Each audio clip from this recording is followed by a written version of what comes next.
नमस्कार, मी असीम सरोदे. असीम सरोदे लॉजिकलमध्ये आपल्या सगळ्यांचं स्वागत. आपण कायदेविषयक वेगवेगळ्या विषयांवर चर्चा करायचं ठरवल्याप्रमाणे आज आपण कौटुंबिक हिंसाचार या संकल्पनेबद्दल चर्चा केली पाहिजे असं मला वाटतं.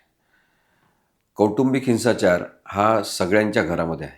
कौटुंबिक हिंसाचार भारतातली प्रत्येक स्त्री अनुभवते. कोणत्याही जातीची असो, धर्माची असो, कोणत्याही परंपरा रूढी मानणारी असो, प्रत्येक स्त्रीला कधी ना कधी कौटुंबिक हिंसाचार सहन करावा लागतो. कारण की भारतीय संस्कृती म्हणून आपण एक जे जोपासलेलं आहे, ते बरेचदा आपल्याला असं दिसते की स्त्रियांवर अत्याचार करणारी एक प्रक्रिया त्यातून सुरू होते. स्त्रियांना जणू काही दुय्यम स्थान सगळ्या कुटुंबांमध्ये आहे, दुय्यम नागरिकत्व त्यांना जणू काही आहे. अशा पद्धतीने सगळ्या जाती धर्मांमध्ये, मी मुद्दाम म्हणतो आहे, सगळ्या जाती धर्मांमध्ये स्त्रियांवर अत्याचार होतात, हे वास्तव आहे. आता वास्तव जर आपण लक्षात घेतलं तर त्याच्यावरच्या उपाययोजना आपल्याला करता येऊ शकतात. अनेक वर्षांपासून कौटुंबिक हिंसाचाराच्या संदर्भात कायदा असला पाहिजे अशी मागणी होत राहिलेली आहे. कारण की कौटुंबिक हिंसाचार हा बरेचदा 4 भिंतींमध्ये होतो. 4 भिंतींमध्ये जे होते ते बाहेर सांगायचं नसते, अशा प्रकारची एक संस्कृती परत स्त्रियांवर, पुरुषांवर आपल्या संस्कृतीनेच लादलेली आहे. आणि त्यामुळे घरात जे घडेल ते घराच्या उंबरठ्याच्या बाहेर न्यायचं नाही, हा एक सुसंस्कृतपणा म्हणून आपण जपत आलेलो आहे. पण याच्यामध्ये एक स्त्रियांच्या अत्याचाराबद्दलला वाचाच फुटू नये अशा प्रकारची एक भयान शांतता आपण अनेक वर्ष निर्माण करत आलो. मला फार आदर्शवत हे वाटते की मी महाराष्ट्रीयन आहे, मी महाराष्ट्रात जन्म घेतलेला आहे, यासाठी की छत्रपती शाहू महाराजांनी त्यांच्या काळामध्ये कौटुंबिक हिंसाचार विरोधी कायदा आणला.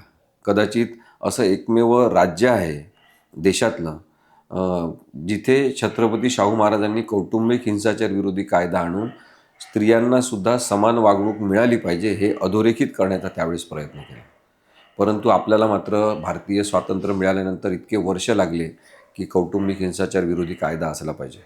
कौटुंबिक हिंसाचार विरोधी कायदा करतानासुद्धा अनेक कन्सल्टेशन झाले. या कायद्याचं महत्त्व आणखी एक वेगळं आहे की लोकांशी, समाजातल्या विविध समाज घटकांशी चर्चा करून हा कायदा तयार केलेला आहे.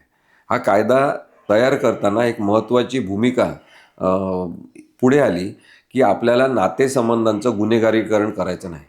आपल्या सगळ्यांना माहिती आहे की यापूर्वी एक 498 नावाचं कलम हे अस्तित्वात होतं इंडियन पिनल कोडमध्ये. आता ते कायदा बदलल्यामुळे नवीन स्वरूपात आलेलं आहे, पण तेच कलम आहे, तीच रचना आहे. त्याच्यामध्ये असं सांगितलेलं आहे की हुंड्यासाठी शारीरिक मानसिक छळ होत असेल, लग्नामध्ये शारीरिक मानसिक छळ होत असेल, तर त्या मागणीच्या संदर्भात होणारा छळ याबाबत आपण एखादी तक्रार पोलिसांकडे दाखल करू शकतो आणि पोलीस त्या व्यक्तींना अटक करू शकतात. अशा प्रकारे एक गुन्हेगारी प्रक्रिया सुरू होईल, गुन्हेगारीकरण होईल, अशा पद्धतीची कायद्याची रचना होती. परंतु कौटुंबिक हिंसाचार विरोधी कायदा आणताना हे नक्की करण्यात आलं की आपल्याला नातेसंबंध चांगले करण्यासाठी कायदा करायचा आहे. आणि त्यामुळे याच्यामध्ये नवरा बायकोच्या भांडणामध्ये नवऱ्याचं आणि बायकोच्या संबंधांचं गुन्हेगारीकरण होणार नाही. सासू सासरे, दीर, नणंद, भावजय हे जे कोणी असतात असे नातेसंबंध यांचं गुन्हेगारीकरण होणार नाही. परंतु जाणीव करून देणं आवश्यक आहे की कोणीतरी त्या स्त्रीवर अत्याचार करतात. आता ही इतकी चांगली भूमिका असलेला हा कायदा आहे आणि त्या कायद्याचा वापर तसा झाला पाहिजे. कायदे बरेचदा चांगले असतात, परंतु त्याचा वापर किंवा गैरवापर याच्या आधारे त्या कायद्याची परिणामकारकता ठरत असते. कौटुंबिक हिंसाचार विरोधी कायद्याचं विश्लेषण आपण करत राहणार आहोत. त्याच्यातले वेगवेगळे छोटे छोटे कंगोरे पाहणंसुद्धा आवश्यक ठरणार आहे. पण आज एक ढोबळ मानाने आपण त्या विषयावर चर्चा करतो आहे की कौटुंबिक हिंसाचार विरोधी कायदा एक अत्यंत चांगली स्ट्रॅटेजी म्हणून आलेला आहे, एक धोरण म्हणून आलेलं आहे की प्रत्येक व्यक्तीला सुधारण्याची संधी मिळाली पाहिजे. आणि म्हणून त्याचं लगेच FIR नोंद होईल, त्या माणसाला लगेच अटक होईल, संबंधितांना सगळा त्रास होईल असं व्हायला नको.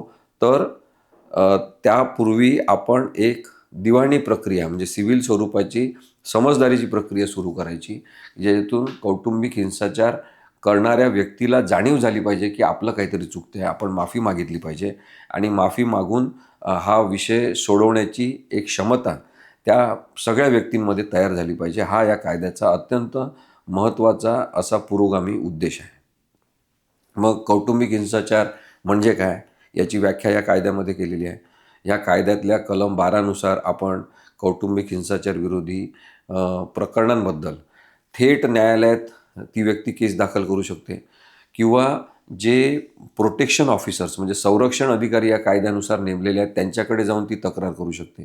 ती पोलिसांकडे सुद्धा तक्रार करू शकते, पण पोलिसांनी त्याची गुन्हेगारी दखल न घेता त्या बाईला मदत केली पाहिजे, त्या स्त्रीला मदत केली पाहिजे की ती तक्रार कोर्टामध्ये पाठवली पाहिजे.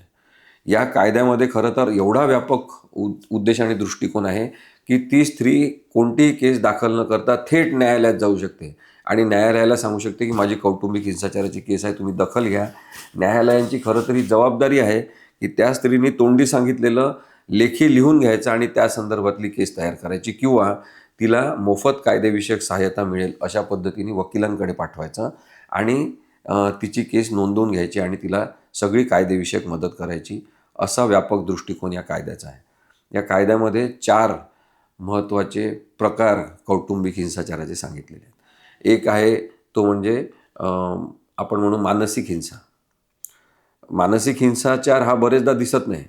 मनावर उठणारे ओरखडे लक्षात येत नाही, जखमा आतून होणाऱ्या माहिती नसतात, मेंटल प्रेशर जे येते त्याच्यामुळे जो त्रास होतो त्याचं काही आपण मोजमाप करू शकत नाही बरेचदा. ज्या व्यक्तीला त्रास होतो त्याच व्यक्तीला ते माहिती असते की काय त्रास झालेला आहे आणि म्हणून मानसिक हिंसाचार हा एक कौटुंबिक हिंसाचाराचा प्रकार याच्यात सांगितलेला आहे. दुसरं बायफर्केशन त्यांनी केलेलं आहे ते म्हणजे शारीरिक हिंसाचार. शारीरिक हिंसाचार जी बरेचदा शारीरिक मारहाण आहे किंवा इतरांसमोर केलेली कोणत्याही प्रकारची शारीरिक जबरदस्ती त्याला आपण शारीरिक हिंसा असं म्हणू शकतो.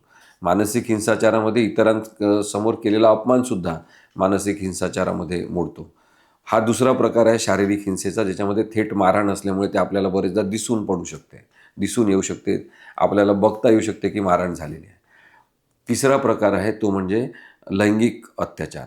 आता हा लैंगिक अत्याचार कुटुंबामध्ये किंवा 4 भिंतींमध्ये होणारा बरेचदा त्यासाठी पुरावा नसतो, साक्षीदार नसतात आणि त्यामुळे त्या महिलेने जे म्हटलेलं आहे ते सत्य आहे, खरं आहे असं साधारणतः मानलं पाहिजे. अशा प्रकारचं न्यायाचं तत्त्वसुद्धा या कायद्याने अधोरेखित केलेलं आहे. मग लैंगिक हिंसाचार म्हणजे काय असू शकतो की आजकाल इंटरनेट, सोशल मीडिया याच्या माध्यमातून अनेक सेक्शुअल प्लेजर मिळवण्याचे प्रकार हे प्रसारित होत राहतात. मग एखादा नवरा एखाद्या बायकोला असं जबरदस्ती करेल की मला अशा अशा विशिष्ट प्रकारे सेक्शुअल ॲक्टिव्हिटी करायची आहे, जी त्या स्त्रीला मान्य नसेल. तर तिला मान्य नसलेली सेक्शुअल ॲक्टिव्हिटी, लैंगिक कृती तिच्या इच्छेविरुद्ध करणं हा लैंगिक अत्याचार आहे.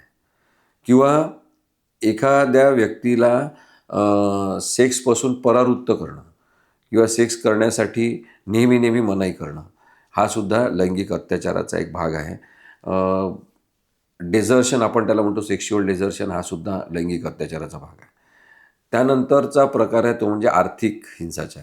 आर्थिक हिंसाचार कमावत्या स्त्रियांना विशेषतः बरेचदा अनुभवायला मिळतो की ज्या स्वतःसुद्धा कमाई करत असतात, नवऱ्याप्रमाणेच त्यासुद्धा कुटुंबाला आर्थिक हातभार लावत असतात, परंतु त्यांच्या कमाईवर हक्क हा नवऱ्याचा किंवा नवऱ्याच्या घरातल्या लोकांचा जणू काही आहे. अशा पद्धतीने एक संस्कृती परत जोपासली जाते. तिचा पगार महिन्याच्या शेवटी घरच्यांच्या हाती द्यावा लागतो किंवा तिचं अकाउंटचं ATM कार्डसुद्धा बरेचदा नवरा हाताळत असतो आणि मग तिचे पैसे सगळे विड्रॉ करून घेणं, त्या पैशाचा कसा वापर करायचा हे त्या घरातल्या पुरुषांनीच ठरवणं. अशा प्रकारची जी संस्कृती आहे तीसुद्धा बरेचदा अत्याचार करणारी असते. म्हणून आर्थिक हिंसा जी आहे, आर्थिक हिंसा ही अत्यंत मायन्युटली या कायद्याने ऑब्झर्व केलेली आहे आणि त्याचासुद्धा एक प्रकार लक्षात घेतला पाहिजे असं तत्त्व या कायद्याने एस्टॅब्लिश केलेलं आहे. आर्थिक हिंसा म्हणजे केवळ कमावत्या स्त्रियांवरच होते असं नाही, तर ज्या स्त्रिया कमावत नाहीत पण घरचं काम करतात, त्यांना आजकाल होम मेकर असं म्हणतात. बरेचदा स्त्रियांना विचारतात की तुम्ही काय करता, त्या सांगतात की मी काहीच करत नाही. काहीच करत नाही म्हणजे त्या घरी असतात आणि घरी त्या हजारो कामं करत असतात. एका दिवसभरामध्ये त्या खूप कामं करत असतात, पण त्यांना अशी सवय लावलेली आहे परत आपण आपल्या रूढी परंपरेने की तुम्ही काय करता असं म्हटल्यावर काहीच नाही करत असं त्या म्हणतात. पण त्या सकाळपासून घरातले कामं करत असतात. त्यामुळे त्यांना आजकाल घर बांधणी करणाऱ्या, म्हणजे कुटुंब बांधणाऱ्या, कुटुंब अस्तित्वात ठेवणाऱ्या अशा होममेकर म्हणून त्यांचं एक महत्त्व आहे. आणि त्या ज्या घरी काम करत असतात त्याचंसुद्धा एक मूल्य आहे, त्याची एक किंमत आहे, त्याची व्हॅल्यू आपण केली पाहिजे. अशा प्रकारे या कायद्याचा दृष्टिकोन आहे. आणि त्यामुळे जर त्या स्त्रीला घरी खर्चासाठी काही पैसे लागत असतील, तिला स्वतःसाठी काही पैसे लागत असतील, कधी तिला वाटत असेल की मी केवळ फिरायला जाते आणि एकटी जाऊन भेळ खाऊन येते, पाणीपुरी खाते, त्यासाठी तिला पैसे पाहिजे असतील, तिला सिनेमा बघून यायचं असेल, त्यासाठी तिला पैसे पाहिजे असतील, तिच्याजवळ पैसे नाही, तर पैसे देणाऱ्यांनी तिला तो नकार देणं, तिच्या आवश्यकतांसाठी सुद्धा पैसे नाकारणं, हा सुद्धा आर्थिक हिंसाचार आहे. इतक्या बारकाईने या कायद्यामध्ये हिंसाचाराची व्याख्या करण्यात आलेली आहे.